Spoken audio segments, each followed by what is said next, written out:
Welcome to the Billionaire Mindset, your 30-day journey to thinking like a billionaire. Now you can just watch this video, or if you want to sign up for the entire series for free and get the bonus PDF companion calendar, check the link in the description below. Today is day 9, and we're going to learn how billionaires get and stay motivated. Enjoy.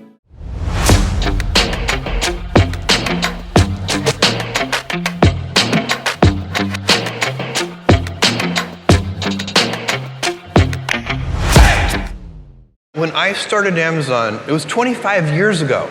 I started Amazon in 1994. When I went to seek investors, the first question I had to answer is, what is the internet? None of my investors had ever heard of the internet. And the idea that I had in mind was to build a bookstore. I realized that we could build a store which would have every book ever printed in any language, in print or out of print, and we could do that online. It would be impossible in a physical store. And that was the founding idea of Amazon. But did I expect what would happen today? No. You know, we started, I've been at Amazon when it was one person, me, when it was 10 people, when it was 100 people, when it was 1,000 people, and today, when it's more than 700,000 people and approaching 70,000 people just here in India.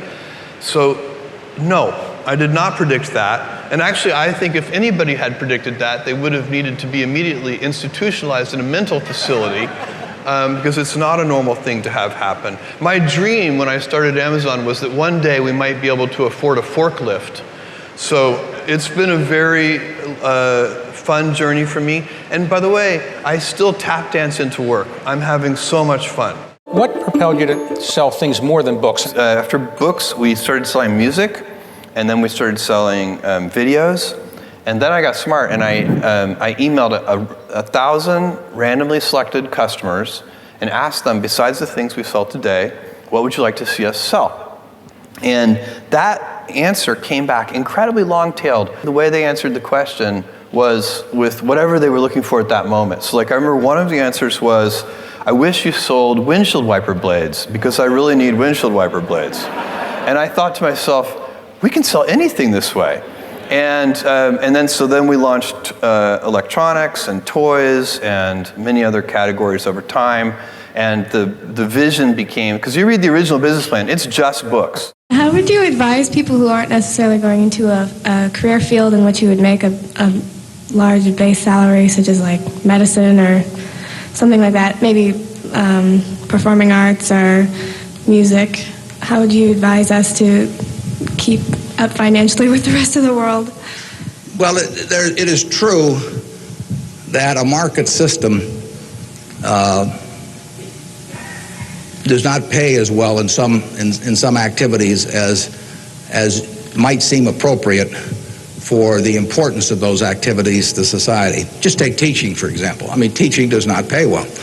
And what could be more important? I mean, you've got to be as interested in who the teachers of your children are as who your accountant is, or whatever, or who's winning the heavyweight title of the world, or that sort of thing. But it doesn't pay well, and it's a fundamental choice whether you're going to go into something. For many people, it'd be a fundamental choice whether you're going to go into something you love or something to try and make a lot of money. I think that generally it pays to go with what you love. I think that it's very hard to find people when they get to be my age who say that they've loved what they've done all their life and feel it was very worthwhile, but they're terribly sad they made that choice because they didn't make a lot of money. I don't think anybody's ever said that to me, that they wish they'd gone into something else where they were uncomfortable doing it or didn't enjoy it, didn't feel very productive, but made a lot of money. So I don't think you'll find that. So I would go to work. I would go to work in whatever turns you on.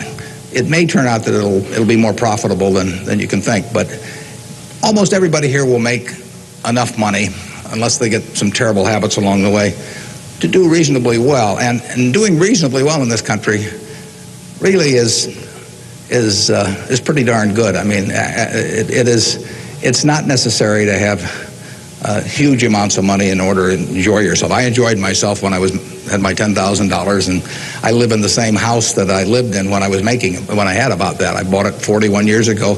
I liked the house then. I like the house now.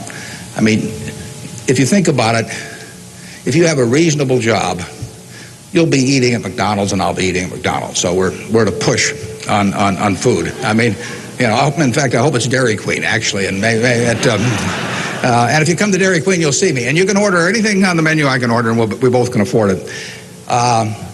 You know, you'll wear the same clothes I wear. I'll pay more for my suits, but as soon as I put them on, they look cheap on me. So we'll look about the same. And we'll both live in the same kind of houses. I live in that house from 41 years ago, and it's warm in winter, and it's cool in summer, and it's comfortable.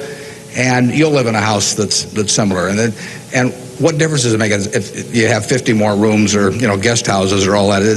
You know, it'll probably just bring you problems. I mean, you have to worry about the greenskeeper or something when you get through. So I have been in the houses of people where the houses are worth probably 200 times what my house is worth, and I would not be any happier in those houses at all. In fact, I'd be less happy. I'd just have one more thing to worry about, and, you know, dozens of people around the place, and people quitting, and people stealing from you, and all kinds of things. To hell with it. You know. We'll drive the same kind of car. In fact, you'll probably drive a better car. I drive a car that's about 8 years old. I don't know what it's worth now, but it gets me around fine. I mean, I'm perfectly happy. We'll watch the same television. You know, we'll work on the same computer pretty much. The only difference will be how we travel long distances. You know, I will fly in a plane that's more comfortable than flying Southwest Airlines or something, which I've got nothing against. But that's the one real big difference. And other than that, I do what I like every day. I hope you'll do what you like every day to do. And I work with nice people. I hope you work with nice people. And there's 24 hours in the day, and those are where the hours go. So great wealth is the tiniest bit different in a real sense than having just a decent income, and to trade a decent income and something you love doing and something where you feel worthwhile doing it for huge wealth where you trade off a lot of your principles would be a terrible mistake. You're lucky in life if you can find your passion. I tell the students, you know, you may have to take a job or two. You got to eat, but never give up searching for the job that's your passion. Try to find the job that you would have if you were independently rich. That's the job I have. And when you find that job, the job that causes you to be excited every day and forget about the pay, and where you associate with people you love, doing what you love, it doesn't get any better than that. My partner Charlie is 89, and we were talking about that this weekend. You know, I'm 82, he's 89.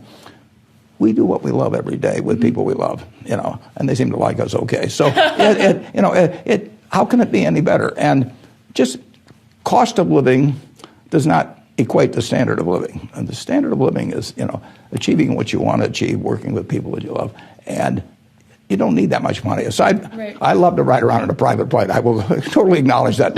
Leaving that out, you know, I basically, you know, leaving out taxes and charity and things like that, I can easily live on $100,000 a year, and I wouldn't live better if I had 8 houses, if I had, you know, a 400-foot yacht or anything of the sort. I've been on 400-foot yachts, and I've been in a lot of fancy houses, but I'm in a house that I bought 55 years ago.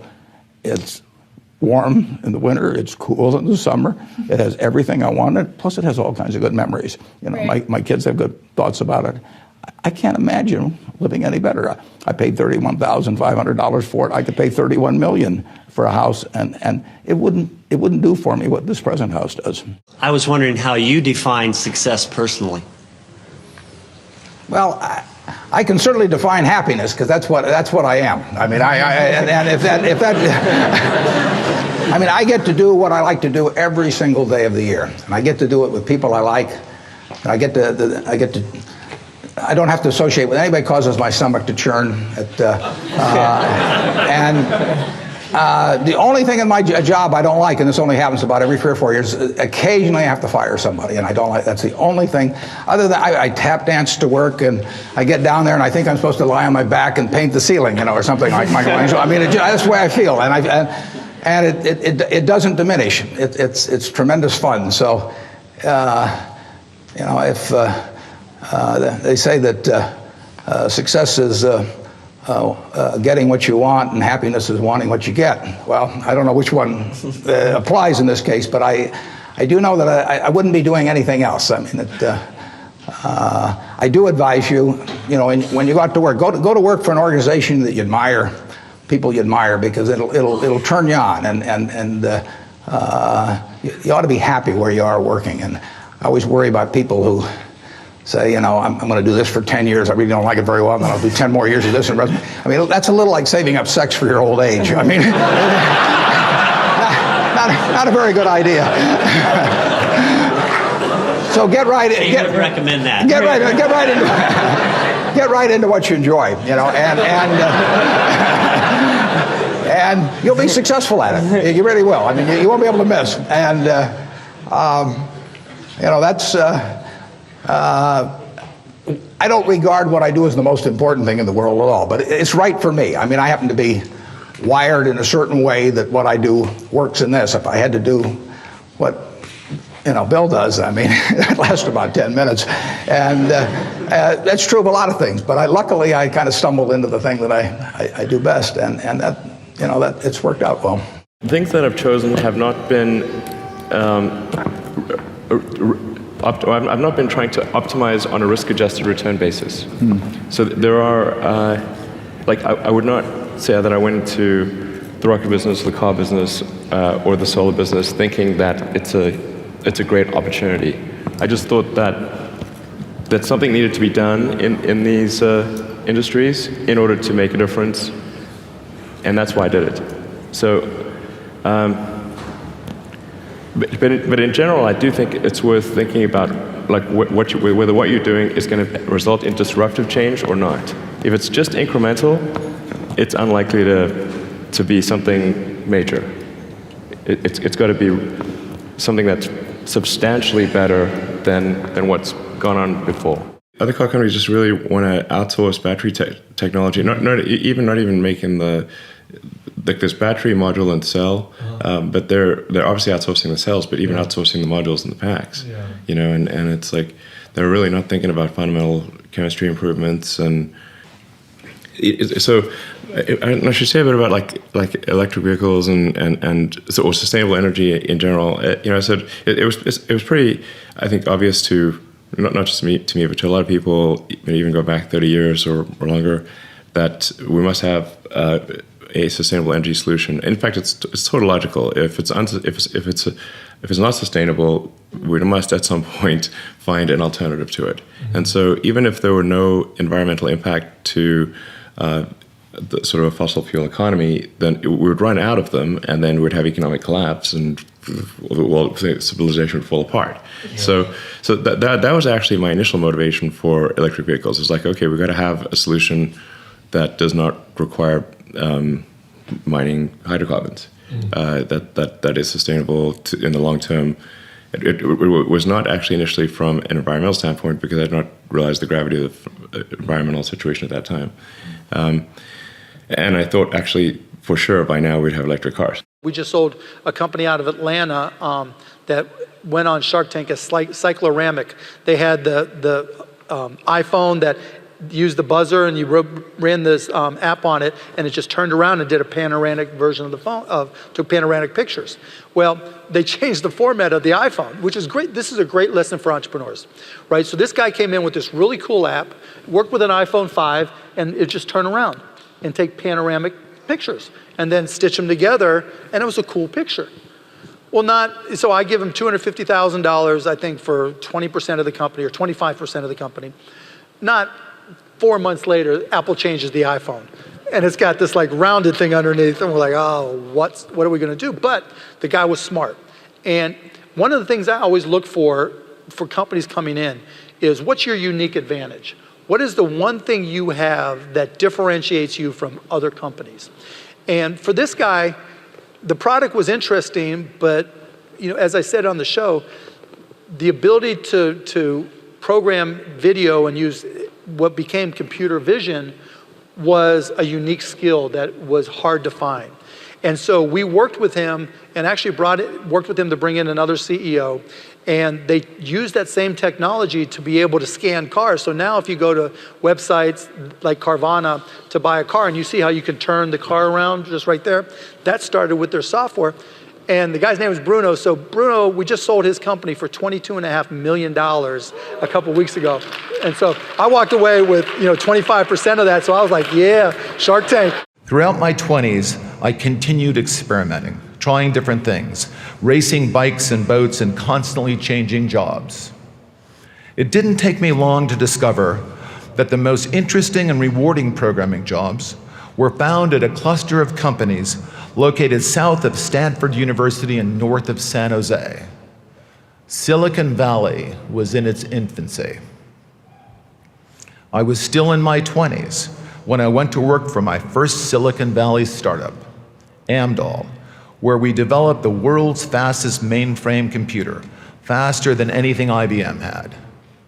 Next stop was Ampex, where we built the world's largest digital data storage system.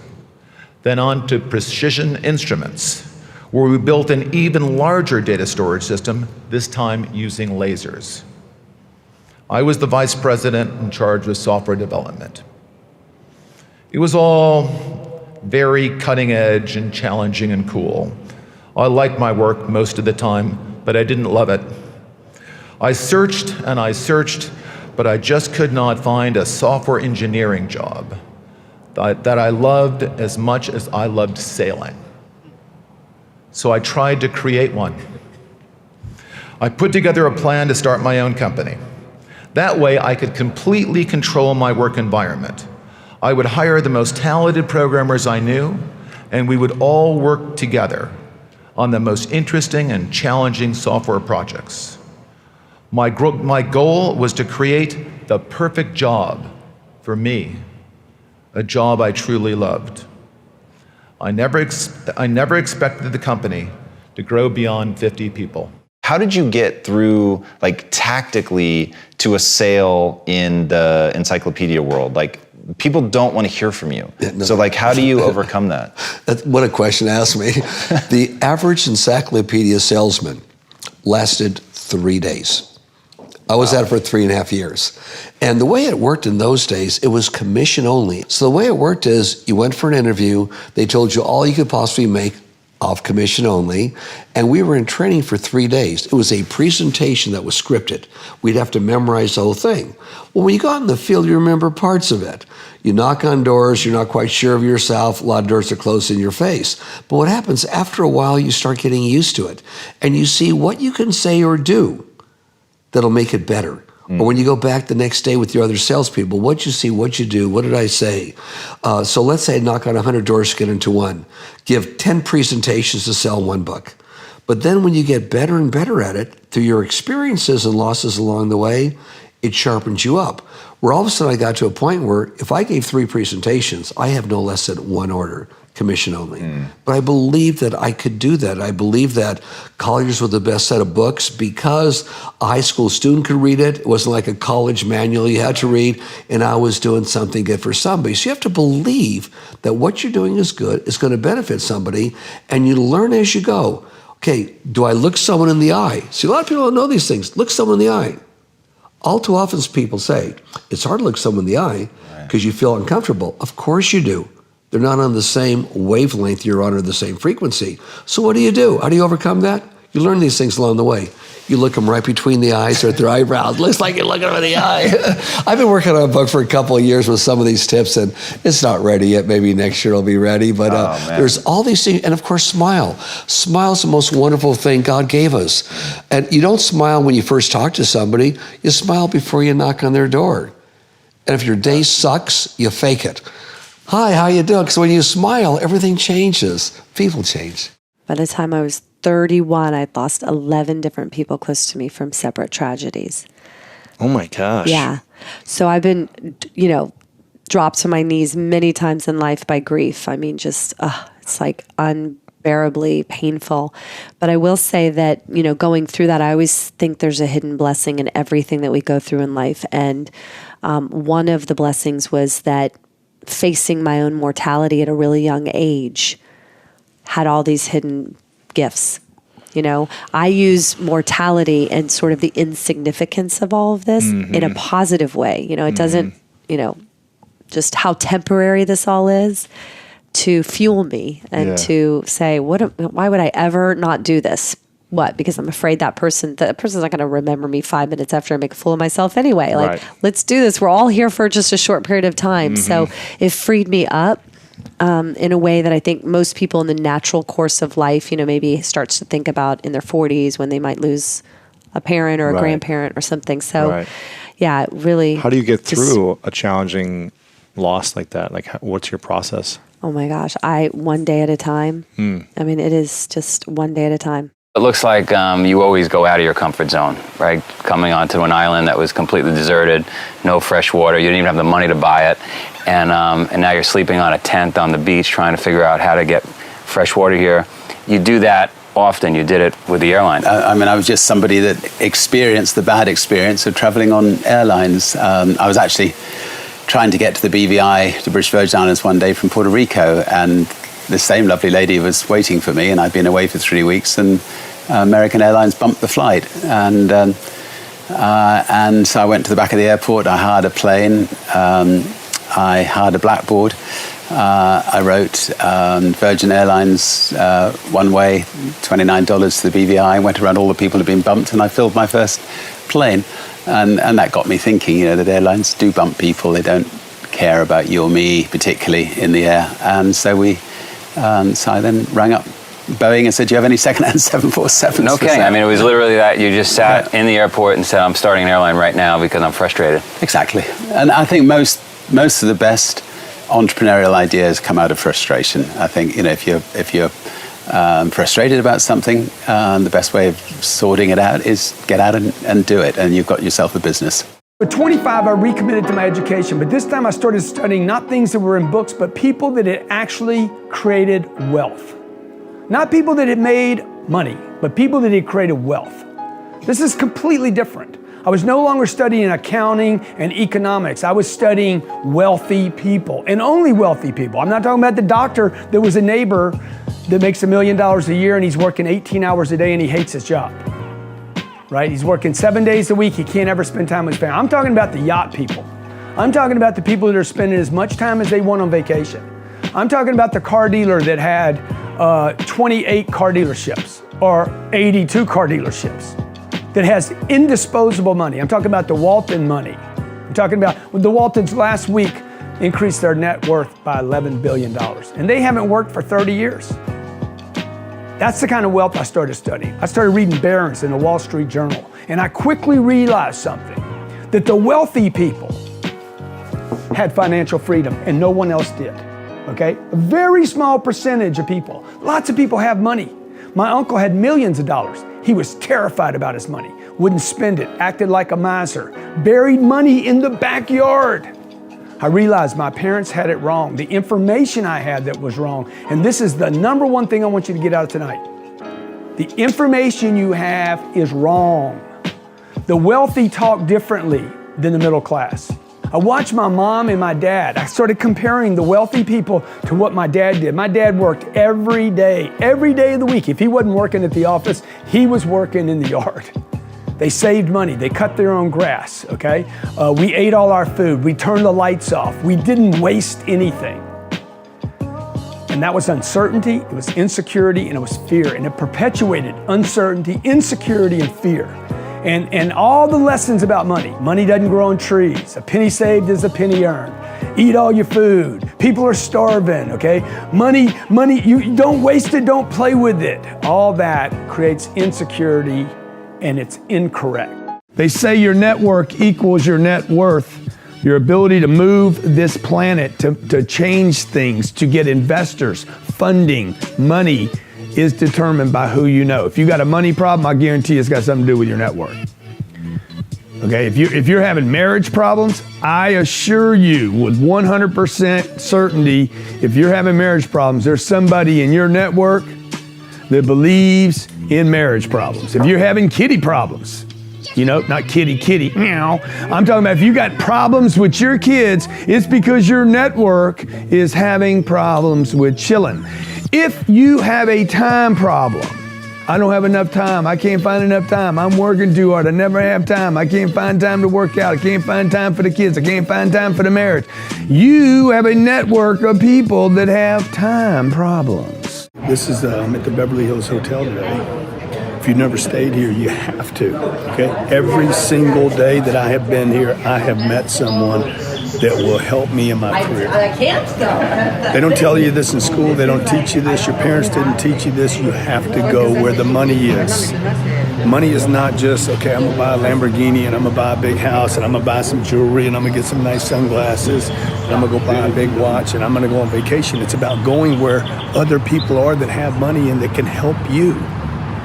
That can help you so you can help others, so you can help your parents, so you can take care of them, so you can take care of your kids, so you can be a good example. Look, money's not going to make you happy. You guys already know that. Everybody knows that. I don't even know why we're talking about it. Money will not make you happy.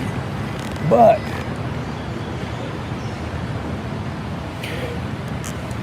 it'll get you an Uber. It'll get you an Uber. It'll get you a hotel room. It'll get you access to the Polo Lounge. It'll get you breakfast this morning to sit at the right place with the right people that maybe someone discovers what you're doing, what you're up to, and that takes interest. Every single breakfast, every single lunch that I've been here, and every single dinner that I've been sitting out in public, I have met someone that can literally help me with my career. We started a 2-day trip here that's turned into 5 days here in LA, okay? Now, I'm not saying you need to go to LA to meet people, but one thing, you gotta go out. 2, you need to spend your money. Use money, use money, use money. Otherwise, it's useless, okay? Quit degrading money. Quit thinking money's the root of all evil. Quit thinking money's a bad thing. It's not, dude. You need money to create opportunities for yourself, to get known in the world. The people that operate this planet, the handful, the 1%ers, have different information than you have. Okay? They're not talking about going to college. They're not talking about saving money. You don't hear wealthy people talking about, I need to buy a house. Warren Buffett. You know Warren Buffett? Warren Buffett's not like, I need to buy a house. I have to have a home to live in. Warren Buffett bought one house his whole life. He never talks about it. What's he buying? He's buying businesses. What's he investing his money in? Businesses, right? He's not buying a house where money dies. First 35, 40 years of my life, I was being held back by what I knew, what I thought was the truth. It wasn't the truth. These people and companies that are buying private jets, that are hooking up with whoever they want, when they want, that are spending millions and millions and millions of dollars on connections and speed and access. Dude, what are they doing, man? What are they doing? Okay?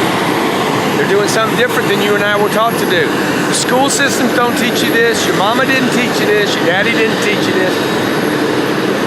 Your family doesn't know this, right? So you got to go outside your circle of influence and look around. 12, 14 million, 6 million, 4 million, it's all over the place.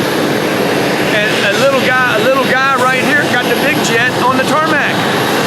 How's a little guy like me end up making it all the way up the food chain? Because I studied those guys. And you can do the same thing. If you study hard enough, the right people, not those guys, those are the pilots, okay? See, they work for 150 grand a year and think they're cutting a big fat hog in the ass. Oh, I make 175,000. But they stop learning what the owner knows. Okay, study, man. Study. Pay the price for the information and then pay for the price of access to the people and learn from them. If you study the most successful people that you know in any business, the Warren Buffetts in finance, the LeBron James in basketball, you just start studying them. I've been studying them since my dad died. My dad died when I was 10 years old, and I needed mentors. And you can't go get another dad.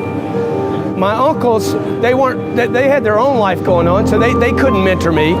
So I was like, well, who are these people? We all have examples. The problem today in America is the example, it's getting more and more average. We're becoming an epidemic of mediocrity. So if you study the really, really, exuberantly successful people, they're gonna have some traits in common. Obsessed. If you've ever met a great sales manager, great salesperson, great used car manager, great finance manager, they're obsessed. They read, study, learn, eat it. They're obsessed people. See, obsession in our culture, though, is not a good thing. When you hear the word obsession, you start thinking a guy's got a problem, obsessive compulsive disorder. Look, if you're not getting labeled, if people are not labeling you in society as a freak case, then you're not successful. Whatever goal you want, let's say you have a financial goal, even though that's just one goal. You'd have life, spiritual, your family, your marriage. How much action do you need to take? Every time I'm having trouble, every time I'm like, man, I don't think I can get to where I'm going, I just start looking at the top. I don't look at the bad facts. All I do is I start searching. Tell me about wealthy people, facts about wealthy people, anything. What are they doing? What are they buying? It just gets me out of my problem, right? It gets me to think bigger. The first plane I bought this plane because I saw other wealthy people making moves. I'm not an irresponsible person, okay? I have always been a very frugal person, but the frugal was hurting me, not helping me. I don't think that people burn out. I think it's impossible. I'm not a piece of wax. I'm not a candle. So the burnout thing was put on us by people that quit already. Yeah. You're going to burn out, dude. You're going to burn out. Burnout is never about work. Nobody burns out because they work too hard. Oh, you're burning the candle at both ends. I'm a spiritual being. I can create energy. This is an irresponsibility. I've never met a human being that was made of wax. Oh yeah, but I'm burning at both ends. You're a being. You're a being, okay? Quit saying something's happening to you. This goes back to cause and effect. I create energy.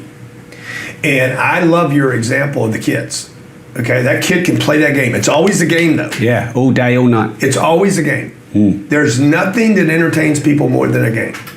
And so when I was 18 years old, man, I was playing a game called Asteroids. I would play $80 of it a day because it cost $0.25 every game, right? And I'm just throwing them in, doing anything I can to get quarters so I can dump them into this game. And I was trying to get to the next level. Look at how people play Candy Crush, 700 levels, and they're still looking for the next level over and over again. It's games, man. And that energy doesn't run out until you hit boredom, because you can see a kid play a game too long, and then they start getting kind of smashed in, and their attitude gets bad because they've been playing that same game too long. Yeah. So I know that as long as I'm interested, not passionate. What's the difference for you? Well, for me, I need to be able to win at a game. If there's a chance I can win, I'll be excited about the game. If there's no chance to win, I have no interest. So for me, the idea that I'm going to follow my passions is a little bit diluted for me. I think people are looking for their passion. I would not follow my passion. I would follow the wins. Right. So are you saying there's things that you could really enjoy, but you don't think you could win? Is that what you mean? I think I think that if there's no victory, the passion is a little bit narcissistic. I'm meant to be an artist. Maybe ain't nobody buying your art. Nobody's buying it. All you do is stacking art. Okay, it's so selfish. I do this for me. Makes me feel good. 7 billion people on this planet, man. Yeah. If you keep all this to yourself, sooner or later, you're just going to look like a junkyard around you. And at some point, you're going to see this person cave in depression. And it's where do you get the art out? I love watches, right? So do I. Yeah. Most of my watches end up on somebody else's arm. Yeah. I have it for a while, I love it for a while, and then I'm like, here, you have it. Yeah. And so for me, it needs to get out. And I have a victory in that. Yeah. I see it on somebody else's arm, it makes me happy. Yeah. And so if I write a book and the book doesn't get sold, I'm not going to be excited about that book. I need the book in hands of other people. If you want to build a network, number one thing, commit to building a network. A network, by definition, is not, if you're building a new network, it's not the people you're already with. It's how do I add people to my network? So number one, you got to commit to building a network. Number two, who do you want in the network? Who is it? Most of you just go for more people like you have already in your network. I want new people, new characters, new personalities, new thinking, new ideas. The old adage, if you're the smartest person in the room, you in the wrong room. And number three, when you start building this network up and you start meeting the people, okay, number two is who do you want to meet? Who are you going to add to the network? You go 9,000 people in a room, you don't need to meet all 9,000. You need to meet maybe a list of 30 or 40 people. Who do you want to meet? Number three, when you meet them, focus on them, not on you. It shouldn't be, here's my card, I'm a chiropractor, this is what I do, can I give you an adjustment? Dude, it should be like, who are you? How can I help you? What are you doing? Where do you live, okay? What projects are you working on? How can I help you? As I started studying people that did more, not people that didn't do more, not people that said do less, not people that said, hey, don't be satisfied or be satisfied, not people that said, hey, be grateful for what you have. I started studying people that said and had done more, that you can do more. That's who I listen to today. I listen to the people, my friends in my life, the people I listen to, the people I talk to, the people that I follow on Facebook or YouTube or Instagram. I don't follow everybody. I follow the people that say, you can do more, dude. I follow the people that say, I am doing more. I follow the people that are actually doing something on this planet to make a difference for the better. You have to be selective. You have to give something up, okay? You cannot listen to everybody, to every voice, to every person that's quit or given up. You got to make a decision. If you have that little voice inside of you that says you can do more, you have to give attention to that voice, and you got to feed it with those that support that idea that you can do more. 25 years old, drug problem, broke, literally had more debt than I had money, had no money, so that was easy. Didn't have any direction, no guidance, no mentors, no connections, really no clue. I just had that one little thing was going on for me. You can do more, man. It haunted me constantly. So if you have that little thing, okay, and I know you do, listen to it right now. Listen, just listen. Does it say, hey, you could do a little more? My friend Lewis House says he had that voice. Damon John says, I had that voice. Ed Milet says, I had that voice. Okay, Tim Story, Grant, I have that voice. I had it, I have it now. I can do more. I know you can do more. Elena, my wife, she's always had that voice in her. She wanted to be a star in Hollywood, right? So we all have dreams. You have dreams. And with those dreams come barriers, obstacles, difficulties, setbacks. That's gonna come. And if you could keep surrounding yourself with people that say, hey, the barriers are gonna win, the obstacles are gonna win, nobody really ever makes it, you know, it's all bullshit. You don't need all that. Just be grateful for what you have, settle for what you have, take whatever you got, then you're gonna quit and you're gonna give up, okay? I don't want you to give up. You might be the next superstar of this universe. You might be the next great example for other people what they can do. Now I've got some special bonus clips that I think you're gonna enjoy, but before that, it's time for the Billionaire Mindset question of the day. I wanna know, what was your single biggest takeaway from this video and your plan of action for the next week? Also, if you've already got your Billionaire Mindset Companion PDF calendar, get ready for another amazing video tomorrow. Or if you don't have it yet, you can get it for free in the first line of the description below. And if you're enjoying this Billionaire Mindset series, give me a hashtag Billionaire Mindset in the comments below so I can celebrate you. So in terms of making decisions, you want to do things that will serve other people. Serving others is hardwired into us. They did fMRI scans of the brain, and when you help other people, it hits the same part of your brain as food and sex. More than receiving, more than getting gifts, is helping others, serving others, being of use. You want to wake up every day and feel like the work you do matters, that you're having an impact. We all want to go off and have an impact. You are built to serve. And so already in your decision making, does it serve somebody else? Does it help other people in some way? If it's yes, you're making progress. In the book, I go through a 3-step process: who, why, how. So who, your one word, most important core value. What do you stand for? Who are you? You have one word that is more important than all the others. So belief is my most important core value. And so already the decisions that I make are through the lens of belief. This video is about belief. I hope it's my intention. I may not always execute on it as best as I can, but it's always my intention. And so if you understand what your one word is, then it allows you to make your decision-making process a lot cleaner, a lot simpler, a lot easier. Next is your why. Your purpose comes from your pain. Your why comes from your pain. The thing that you want to help and serve other people with, the problem that you want to solve, is the same problem that you went through. The people who you will love serving are the people who are currently struggling with the thing that you struggled with. Your purpose comes from your pain. And so whatever was the most painful moment in your life, the moment where you felt the lowest, the worst, the most worthless as a human being, your purpose for the rest of your life is to help other people who currently feel that way. So think about who you used to be, who you were 5 years ago, whenever you were struggling the most. There's lots of people who currently are like you used to be. You want to go serve them. And then the how becomes, how did you get through it? How did you get out of that problem? You may not even be fully out of the problem. Whatever you struggled and suffered with, you're not done. You're still growing, you're still learning, you're still improving. You're still climbing that staircase, of knowledge and growth.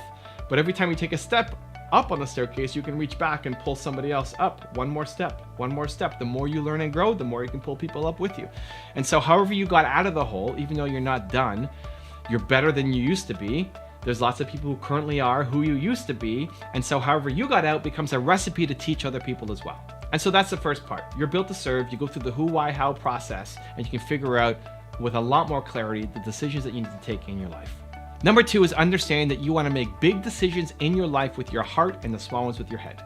Big decisions with the heart, small ones with the head. Don't make a list.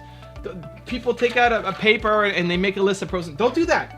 Don't make big decisions logically, because the big things that you want in life come from creating a new world that doesn't exist. You're trying to create a masterpiece of a life that does not exist for anybody else. Your life will be a masterpiece that nobody has created yet. That is something that your brain can understand. Your brain is logical. Logic can't understand creating something new, because that's art, that's passion, that's heart. Your heart can create something new. Your brain understands something that currently exists. And so your heart has to make the big decisions. Don't make big decisions through logic. You make big decisions through the things that you love doing. It's why following your passion is the #1 piece of advice consistently across all high achievers, successful entrepreneurs, innovators, leaders. They all say it. You have to follow your passion. You have to find a thing that you love doing, because that's going to carry you to create something that's never been created before. And so whenever you're deciding to do something, get your head out of the equation. It's not about logic. It's what do you love doing? What do you badly want to do? What would fill you up? Big decisions with the heart, small ones with your head. So you use your heart to decide what you want to do, and then you use your head to figure out how to do it. At the very beginning, chances are your head and your heart are against each other. Your heart wants to do this, and your head says, you can't do that. You didn't go to school. You're not capable of that. Are you nuts? You can't do that. Stay here. Stay safe. This is where you should be. And your heart says, no, I want to do this crazy thing. You decide with the heart, and then your head has to come on board. When you say, I am doing this, then your brain says, okay, well, she's serious, so let's figure out how to do it, right? I'm going to help use my head now to figure out how to go off and create this thing, because my heart's demanded it. Big decisions with the heart, small ones with the head. And step number 3 is trust your ideas and act. Trust that the ideas that come to you, an idea probably came to you today, whatever idea flowed through you, trust that it is flowing through you, that it came to you for a reason, that you are a genius, that you have great ideas, and that you are not born to sit here, come up with great ideas, and do nothing about them. Trust your ideas. We don't trust our ideas enough. We don't trust ourselves enough. That idea was given to you for a reason. You have to go do something about it and act. Even though it doesn't make sense, even though people may judge you, even though it's probably not going to work out the first time you go off and do it, right? Trust your ideas. Teach yourself that as soon as you get an idea, that that's the right thing for you. Trust that that's the right thing for you. Right now, if I'm thinking about whatever, sushi, then sushi is the right thing for me and I'm gonna eat sushi tonight. It may sound crazy. That's how you need to start making decisions. You need to start listening to your intuition more, right? Listening to your heart, listening to your gut more, than trying to just follow simple logic in your head. Some people are built to serve the world. Some people want to have a giant mission, a giant vision. You want to impact the lives of millions of people. That's me. That may be you if you're watching this. That's most entrepreneurs, I think. You have a giant vision and you want to change the world. But some people are built to serve the 25 closest people to them. If I look at my wife Nina as an example, she doesn't have a giant mission. She doesn't have a giant vision, but she still wants to serve. If you're not happy in life, it's because you're not serving. You're not serving deeply enough to the people who you care most about, or you're not serving broadly enough to have a big enough impact on the people around you, your community, your country, your continent, the world, right? So entrepreneurs will default to, I think we want to serve the world. They did functional MRIs on the brain, functional MRIs, and they studied the impact of serving, of helping other people. And it showed that when you serve other people, when you get the satisfaction, you help somebody else out, it touches the same part of your brain as eating food and having sex, which are both also pretty important things in life. I think you would agree. And so you're built to serve. And they went deeper into the study and they found that giving triggers it more than receiving. So all of the stories that we know of how giving is great and Santa Claus and, you know, it's better to give than to receive and all this stuff, right? The things that we've been told in our stories that have been handed down to us is backed up by science. It's backed up by science.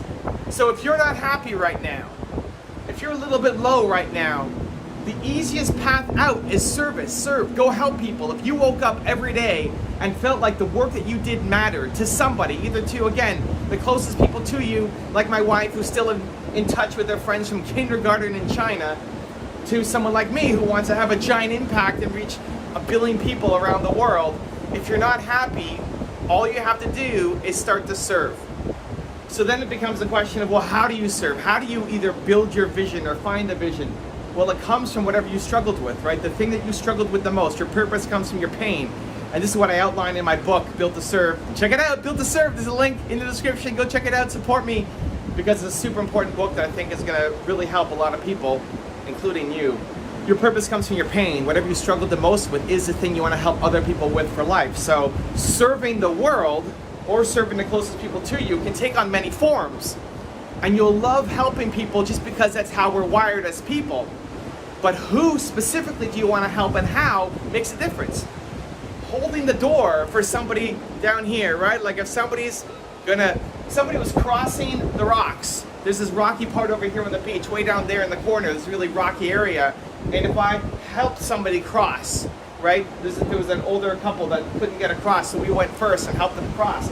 Helping them makes me feel good, right? Because it's serving others, but it's not as deep.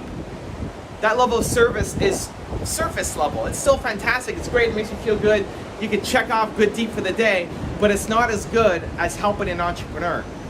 Because I struggled so much as an entrepreneur. It's the most painful moment in my life is quitting on my business. And I know what it's like. And I want to make the path a little bit easier for other people. So helping random stranger is still good, better than not.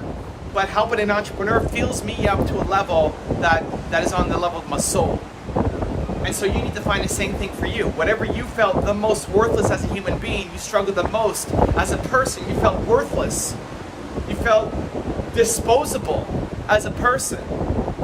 That feeling, that emotional feeling, you want to help other people not feel the same way. And know that there are so many people who currently are what you used to be. There are so many people who currently feel the same way that you used to feel. And your purpose is to help those people forever. That will never get old. I'll love helping entrepreneurs when I'm 95. I struggled. The lowest point in my life as an entrepreneur, as a human, was when I was 19. And I quit on my business partner. And I felt worthless. And now I'm 39. I'm almost 40. In May, I turned 40. And it doesn't get old. 2 decades later, I'm still loving it. Helping entrepreneurs. How you do it changes. It's YouTube now. It'll be holograms in 10 years. It'll be VR, right? You'll watch me through your goggles, or I'll be beaming into your living room. It's gonna change with time, but the purpose, the mission, the vision doesn't change. I wanna solve the world's biggest problem. People don't believe in themselves enough. And so it starts with the foundation point that you were built to serve. You were built to serve. You wanna have an impact. You wanna make a difference. You wanna wake up every day and feel like the work that you do matters. And serving people lights up your brain like food and sex. You have to do it. How do you serve? Through your pain. The point isn't to live in the pain. The point is to use that pain as a conduit to help other people escape the pain. Not to go back and relive it over and over and over again, but to recognize that that pain, however you suffered, whoever might have caused something to you, was the greatest gift that they could have given you. Because now you're gonna go off and make sure that millions of people around the world don't feel the same way that you felt. You're built to serve. Humans are built to serve, period. Serving others is hardwired into our brain. It triggers the same area of your brain as food and sex. If you're not happy, it's because you're not serving. Either serving the world on this big mission that you have, or serving the 25 closest people to you. If you're not happy, it's because you're not serving.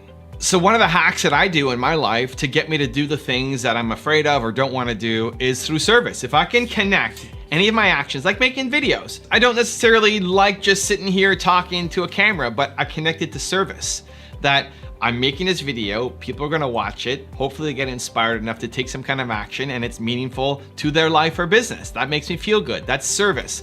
As soon as I can connect the action to service, I am all in. And that's the way to hack me. You want something from me, whether it's my wife or my team or general public, if it makes me feel like this will serve other people and it will have a big impact, then it's much easier for me to get a yes. It's easier for me to say I am in. And so this is one of the biggest challenges that I have with Dr. Tess. So Dr. Tess is on my other channel where she's helping me play a bigger game. She's a psychologist out of Australia, one of the leading psychologists in Australia, and she coaches executives and entrepreneurs for performance, mental performance. And she's been constantly challenging me to share vulnerabilities, to share weaknesses, to talk about when I'm struggling or when I doubt myself. And she said, well, of course, like, don't you doubt yourself? Like, of course, all the time I doubt myself. All the time I'm thinking about, why am I not further ahead? What if this thing doesn't work? Fears and insecurities all day long, of course. And so she's like, okay, you gotta share that. You gotta share it. But here's the thing.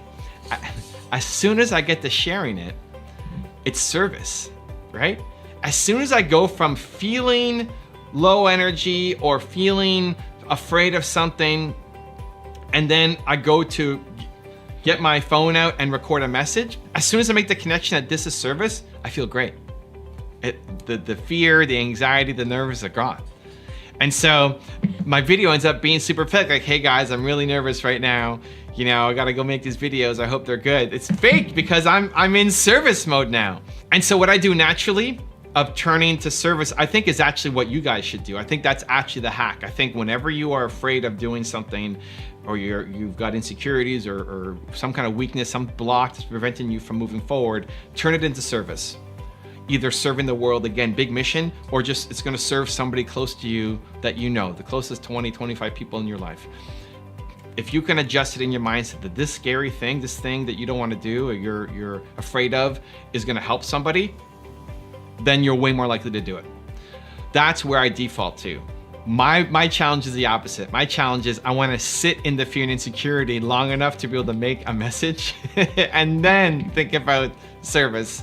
This is one of the big things why I fail at Dr. Tess's assignments, is because I'm too happy and I don't sit in pain enough.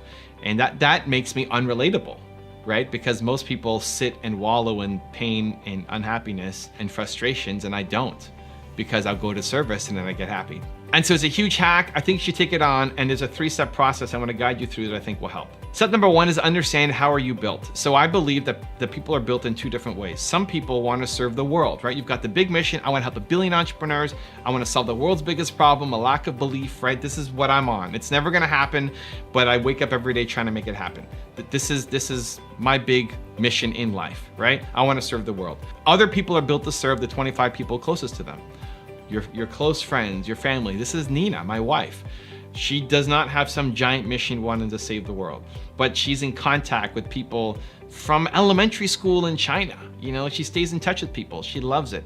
And so she's a very inner circle kind of person. So if you're in her inner circle, she's gonna love you and care for you and support you and just help you out so much. But she doesn't have that big mission. So step 1 is understand how are you built. Chances are you're built to go serve the world because you're watching this channel. But if you're not, or if you're trying to help somebody else figure out how they're serving, for me to try to tell Nina, you have this big mission and you want to change the world, it's never going to connect because that's not who she is. But if you can connect it to doing this will help your family, doing this will help the 25 closest people to you, it'll make a big impact and make her want to move. Step number 2 is figure out how can you serve. And I'm going to go deeper into this with my next book. Stay tuned, January 2020, it's coming. But how can you serve? What skills do you have? What pain did you suffer through? Then how can you contribute back and help the people around you? It's great that you want to serve. You're unhappy because you're not serving, but how can you actually then go off and serve somebody? And just spending a little bit of time thinking about it doesn't have to be this week-long meditation where you're going deep to figure it out. If that's your style, awesome, go for it. But even as a challenge today, you could find someone to serve. You can find some way to serve somebody, even if it's a quick 5-minute interaction. Maybe you see somebody who's struggling on Instagram or Twitter and they're complaining about something that's happened in their life and they're saying, I don't know how to do this. And you pull out your phone and you make a quick video message and send it to them. You just helped, you just served. You feel great. You know that you helped that person solve that problem. All it takes is a little bit of conscious focus on it. We're not consciously focusing on who can we serve. Or if we're asking a question, well, how can I serve? It's being asked with an intonation that is defeating. Like, well, how can I serve anybody? Instead of asking it, how can I serve somebody? If there's hope, if you believe that you can get an answer, then you can. And so figuring out how can you actually serve people in a way that transfers your skill sets, abilities, knowledge, hope, beliefs, so that they can get a result and you'll feel great for helping them out. And then step number 3 is how often are you serving? If you're only serving and helping people once a month, you're gonna feel hollow, you're gonna feel empty, you're gonna feel like you have no purpose, you're gonna feel like there's more inside you, you're not gonna feel complete. This is part of what we need as humans.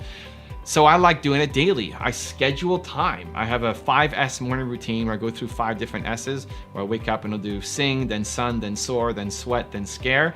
But the most important in there is soar, the 3rd one. And it's what's the thing that you need to do to make you soar. So for me, it's sharing. So for me, every morning I wake up and I think of somebody that I helped yesterday, and then I'll record a message to my Instagram for my stories. And what that does is makes me feel like I'm contributing. It makes me remember that the work I do matters. Thinking of somebody that I helped yesterday is a reminder that what I do matters. I helped that person yesterday. Just one person. It's not a billion, it's one person.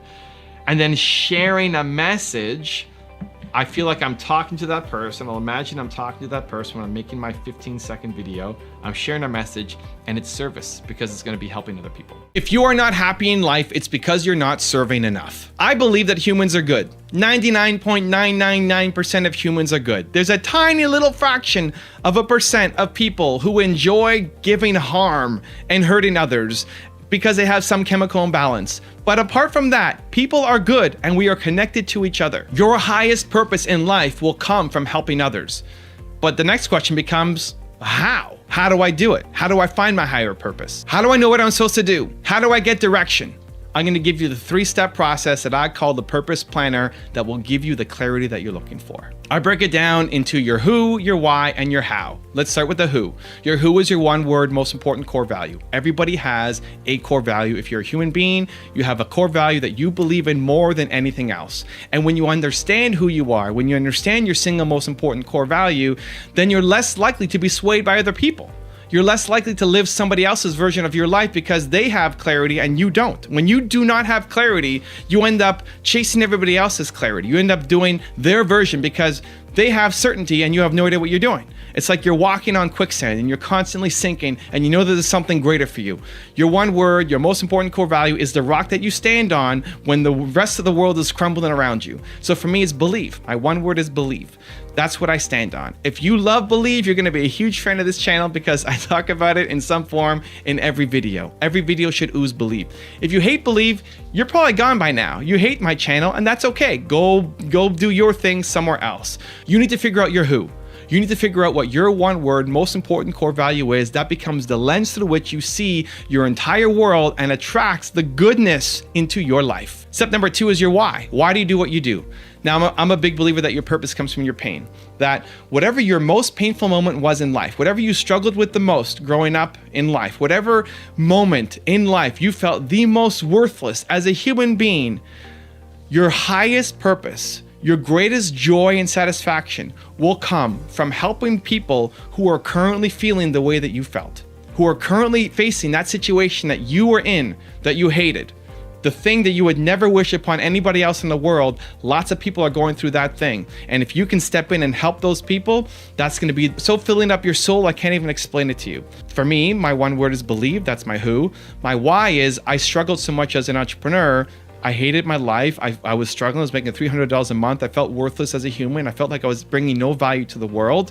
And that was massively frustrating. I felt alone and I didn't know what to do. That's why I love helping entrepreneurs. I love believing in entrepreneurs. Why entrepreneurs? Could be anybody. I could believe in anybody. Believe is at the core of who I am. It's my one word, most important core value, but I could be believing in anybody, and I do, and I love it. But entrepreneurs hold that special spot for me. And the startup entrepreneurs, not the ones who are already making tons of money, I love them too, but I resonate so much more with the startup entrepreneurs because I remember what it's like eating at McDonald's and only being able to afford French fries instead of an entire meal. So your why, your purpose comes from your pain. Figure out what that most painful moment was for you. And it's hard because entrepreneurs, we like looking and being optimistic and looking forward and being positive, but it's in that pain that your answer actually is. Find out what that most painful moment was. Your why, your highest purpose will come from helping people who are currently facing that right now. And then step 3 is the how. So how are you gonna do it? There's a lot of ways that you can help people who are in that situation. So for me, break it down. The who is my one word, is believe. The why is helping entrepreneurs. Purpose comes from my pain. Now, how do I help entrepreneurs? How do I believe in entrepreneurs? There's a ton of ways that I could be believing in entrepreneurs. So the example I use is if you are moving your office and you need my help to rent a moving truck and to help you carry your desks and all of that stuff. I love the end result of it. I love that now you have this great office where you can build a business and have it flourish. And I'll probably say yes to helping you do that, especially if you're a close friend. But I don't love the process of moving. I don't love the process of packing up boxes. I don't love the process of setting up cables and wires and putting together an office. I don't love that process. I love the result because I'm believing in entrepreneurs, but I don't love the process. And so if you write down, you make a list of all the things that you do, the activities that you have done, that you've enjoyed the result. Make a list of 10 to 15 times you've helped somebody with that same pain that you had growing up. You've helped them and you enjoyed the end result. And then circle the ones where you enjoyed the process as well. Because when you can enjoy the process and you enjoy the end result, it's a home run. Now you found your higher purpose. Now you have clarity. Now you have a plan. That's the point of the purpose planner. Step 1, you figure out your who, your one word, most important core value. Step 2, you figure out your why, your purpose comes from your pain, the thing that you never want anybody to ever have to experience again because it was so painful for you. And then step 3 is the how. The process. You need to love the process. You figure out those 3 things, you are set for life. If you want to sign up for the entire Billionaire Mindset series for free and get the companion bonus PDF calendar, check the link right there next to me. I think you'll love it. Continue to believe, and I'll see you there.